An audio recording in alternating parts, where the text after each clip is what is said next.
Let's go Sunday Night Football. Los Angeles Chargers at the Kansas City Chiefs. Chiefs favored by 3.5 here. They're 11-1. Chargers are 8-4. They played back in Week 4, and Kansas City won 17-10. And over/under here is 42.5 in Kansas City. This should be a fun one. Yeah. Especially the way Kansas City's playing. Kind of tight with everybody. There's been, I think, quite a lot of movement this week on all the lines. Because remember, the sleeper app locks the lines on Tuesday or whatever, so they get the kind of early line. Where now on Thursday, you get a couple of days worth of bets moving those lines. And both the last game and this game, I think, have moved a couple of points since they started. This one in the sleeper app was at 4.5, I think. So it's moved, in the direction of the Chargers, which I think is probably the right direction. As much as we had Nick right on yesterday, and he was obviously talking about how Kansas City is, like, the narrative around them is off. And I think he made some points that were reasonable, some points that were less reasonable, and some points where it doesn't actually matter for the purposes of this game. So one of the points he was making is that he thinks they're effectively kind of screwing around in the regular season, right? Like, not necessarily doing their best to win the game as much as doing their best to work on things and make sure that they're good to go in January.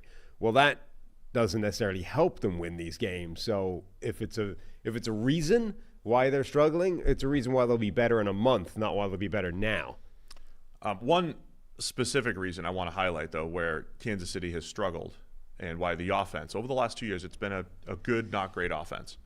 It certainly hasn't been what Kansas City was the beginning of Mahomes' career between 2018 and 2022. Right.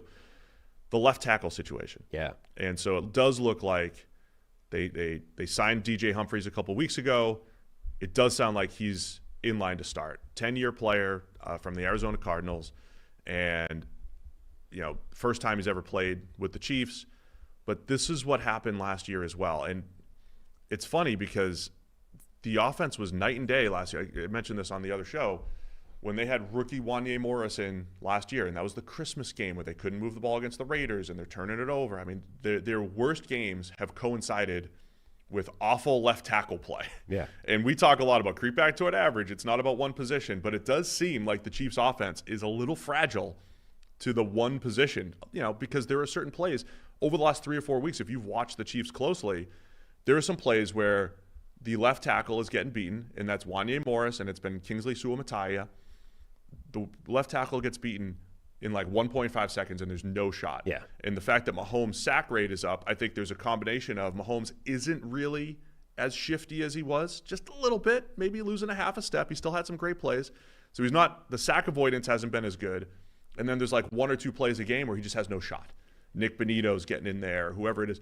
So if you lose some of those plays, DJ Humphreys is a good, solid pass protector. Now, he hasn't played football since week 17 of last year, but he's a good, solid pass protector, and this is exactly what happened to the Chiefs down the stretch last year. They got Donovan Smith, veteran, get him back, solid pass protector, and you just lose those awful nothing plays, and I think that could go a long way to Kansas City getting their offense back on track. I think it's specifically, it's the Nick Benito type player that, Wanya Morris is not a good pass blocker, but generally speaking, those not good pass rushers struggle the most against those quick, athletically gifted pass rushing type players, as opposed to just a generally good player who might be an all-rounder and they can at least match up athletically with them.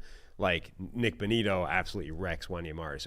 Against the Raiders, it was Caleb Chason, who's a terrible pass rusher, but is at least extremely athletic. Like, that's why he went in the first round, right? So it's guys like that, and that's why the losses are instant, because he just gets beaten for athleticism, and it's why I think Mahomes just has no shot. If you are consistently sacking Patrick Mahomes, you have a problem on the offensive line, because that guy is as good as anybody at avoiding sacks.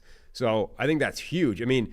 Any version of DJ Humphreys that's remotely healthy is a massive upgrade at left tackle over Wanya Morris or the rookie Suamataia. So that's the only question, right? We're December the 5th before he's effectively good to go coming off this ACL injury. Does that indicate this has been a difficult, rehabbing process, or it's been a tough road back and he might not be anywhere near where he was before? But if you get anything like his career baseline, this is a massive upgrade at one of the most important positions and maybe the single biggest individual weakness on this Kansas City roster, which is huge for their prospects going forward. Yeah, and just using PFF grades, our friends over at PFF, to put a little context there, Humphreys pass blocking grade in the 70s, a couple in the 60s, but low 80s, like that's been his career. Anywhere from 65 to 80. Wanye Morris has been in the 50s. Sua Mataya was in the 20s. And so it's hamstrung the Chiefs offense. So I think that's a key one position spot. I mean, maybe at the end of the day, Patrick Mahomes is just completely fragile. He's the most fragile quarterback in the world. He can't create offense without a good left tackle. Who knows? But that's not really the case. But it has been a huge factor. And if they solidify that, Nuke Hopkins, Xavier Worthy, they've started to get him involved a little bit more. I feel like Kansas City's offense is ready to get a little bit better and more consistent, even coming off of one of their worst games against the Raiders. And then on the other side with the Chargers, Ladd McConkey had like 80% of their receiving yards last week. They had a stretch in the middle of the season where it felt like Herbert was spreading the ball around a little bit better. They need some of that. Herbert has been one of the highest graded quarterbacks by PFF this year. He's been very consistent. It hasn't shown up in the production because the weakness at playmaker, basically, tight end to receiver. It's one of the worst, pass catching cores in the NFL.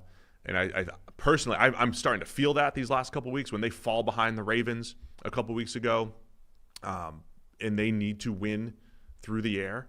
They're unable to do it, and they're coming off a game where they were like Atlanta sacked Herbert 5 times, and it wasn't because they were getting quick pressures, because he didn't have anywhere to go with the ball. That's starting to catch up to the Chargers a little bit. They need somebody to step up with the rookie Ladd McConkey. Yeah, they do. The other thing is, I think this is a fascinating game because the Chargers defense is the side that's the best unit in this football game right True. now. Like last year, that would have been the Chiefs defense. This year, it's the Chargers defense, which is arguably the best pass defense in football, depending on the measures you look at, the metrics you're using.